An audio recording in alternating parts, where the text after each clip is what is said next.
Assalamualaikum warahmatullahi wabarakatuh. Kami dari kelompok 6 akan mempresentasikan materi mengenai aplikasi vektor dalam teknik sipil, yaitu Blowflang.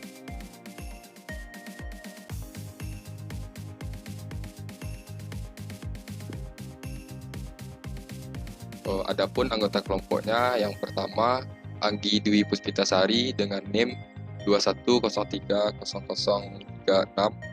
Selanjutnya Dina Rahmadani dengan NIM 21030006.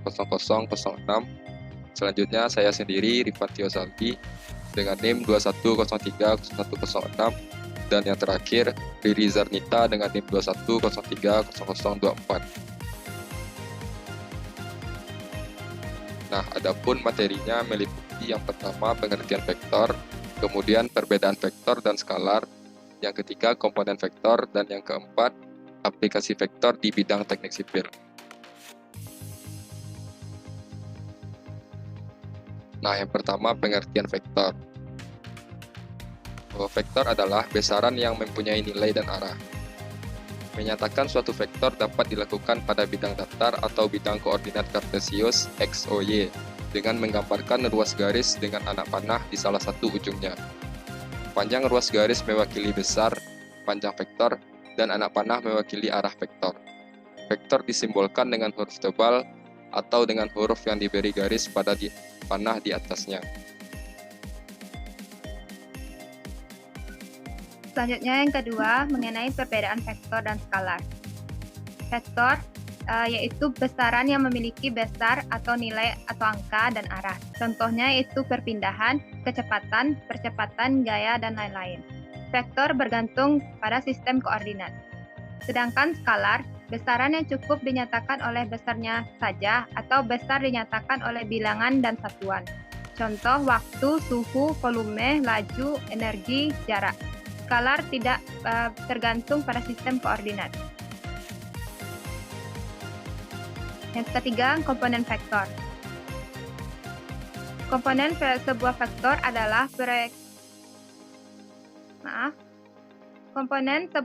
adalah proyeksi vektor itu pada garis dalam ruang yang diperoleh dengan menarik garis tegak lurus dari kepala vektor ke garis koordinat x dan y, yaitu tangen theta sama dengan AY per AX, sinus theta sama dengan AY per A, kosinus theta sama dengan AX per A. Tetapi jika komponen AX dan AY serta sudut theta sudah diketahui, maka besar vektor A dapat diperoleh dengan teori Pitagoras, yaitu A sama dengan akar dari AX kuadrat ditambah AY kuadrat.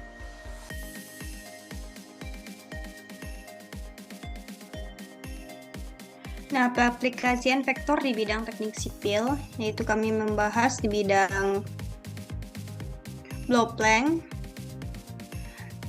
Nah, seperti gambar di gambar yang bisa kita lihat bersama, Blowflang itu seperti ini. Nah, Blowflang itu adalah semacam pembatas yang dipakai untuk menentukan titik bidang kerja pada sebuah proyek pendirian bangunan atau rumah. Nah, Blowflang juga dapat berfungsi sebagai penentuan titik, membuat dan meletakkan ukuran bangunan yang akan didirikan, atau sebagai media bantu bagi proses pembuatan fondasi.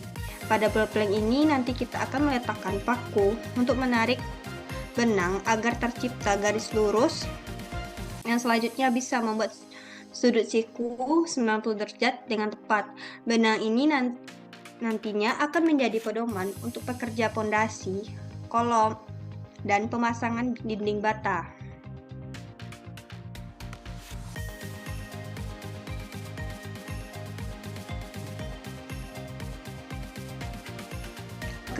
Blowflang tersebut menyesuaikan besarnya ruang bangunan. Untuk bangunan yang besar dan memiliki banyak ruang, Blowflang dipasang mengelilingi seluruh area calon bangunan. Adapun pada bangunan yang kecil, Blowflang cukup ditempatkan di lokasi sudut atau pertemuan bangunan. Dengan demikian, sudut pertemuan Blowflang harus benar-benar membentuk segitiga siku-siku karena ini sebagai acuan kesikuan dari pertemuan antar dinding. Nah, masalah yang pertama yaitu kita bisa membuat sudut siku di lapangan. Banyak masalah yang dijumpai di lapangan dalam melakukan pengukuran, misalkannya saja kesulitan dalam menentukan dan menempatkan titik-titik ataupun kesulitan membuat perpanjangan, pengukuran jarak dari dua buah titik, dan sebagainya. Kesulitan-kesulitan tersebut mungkin disebabkan oleh adanya halangan atau rintangan. Misalnya saja ada pohon-pohon, bukit-bukit, dan perbedaan kemiringan tanah, sungai, bagian gedung, dan lain sebagainya. Nah, untuk mengatasi hal tersebut, ada beberapa cara untuk kita bisa menanggulanginya, yaitu dengan membuat segitiga siku-siku di lapangan atau dengan menggunakan beberapa alat sederhana. Nah, selanjutnya yaitu pembuatan sudut siku-siku di tengah-tengah garis lurus. Pada gambar 4.1, titik B adalah sebuah titik pada garis AC yang akan dibuat sudut siku-sikunya atau garis tegak lurus AC. Dari B, buatlah jarak BX sama dengan BY, yang masing-masing terletak di kiri dan kanan titik B pada garis AC. Dari titik X dan Y dengan jarak yang sama, diperoleh XZ sama dengan YZ, buatlah garis yang saling berpotongan di titik Z. Dengan demikian, BZ akan tegak lurus dengan garis AC.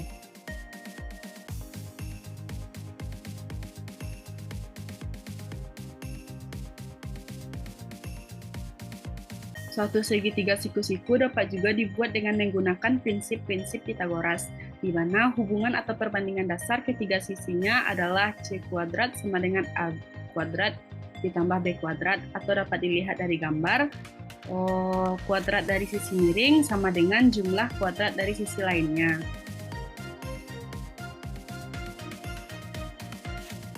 Membuktikan kebenarannya, kita mulai dengan membuat gambar sebuah persegi besar, kemudian gambarlah sebuah persegi kecil di dalam persegi besar tersebut, atau seperti gambar, perhitungannya yaitu luas persegi besar sama dengan luas persegi kecil ditambah 4 kali luas segitiga.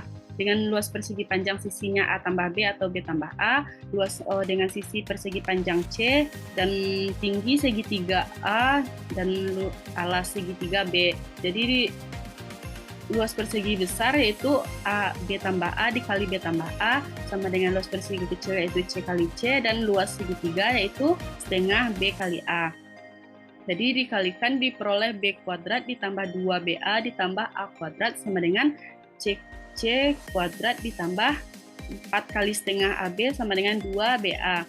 Itu diperoleh B kuadrat ditambah A kuadrat sama dengan C kuadrat ditambah 2AB.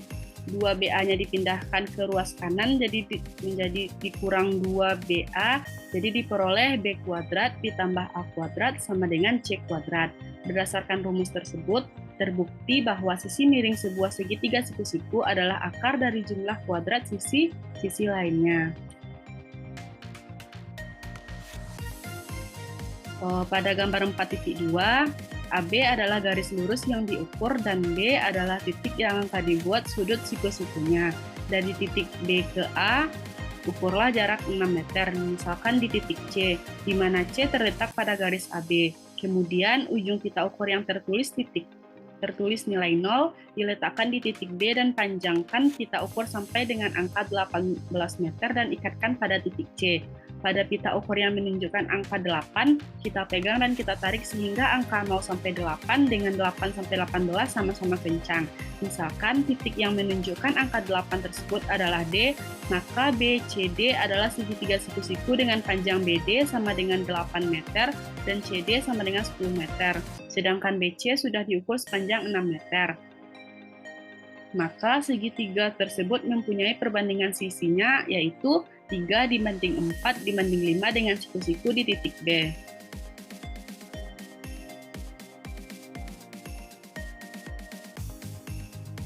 Kadang suatu sudut siku-siku dapat dibuat dari suatu titik yang terletak di luar dari garis lurus yang diukur. Dilihat dari gambar 4.3 di bawah, X adalah titik yang berada di luar garis AB, sedangkan AB sendiri adalah garis lurus yang diukur.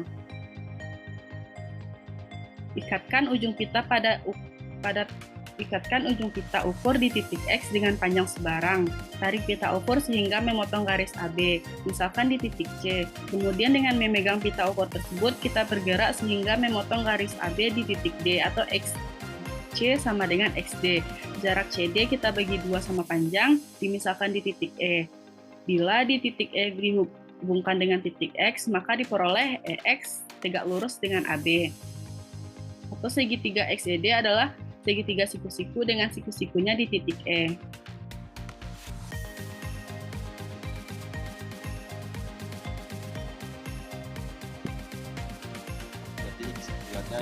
Jadi kesimpulannya yaitu vektor dalam pengaplikasiannya dapat digunakan untuk menentukan sudut siku saat perencanaan bangunan yang dapat menggunakan teorema Pythagoras.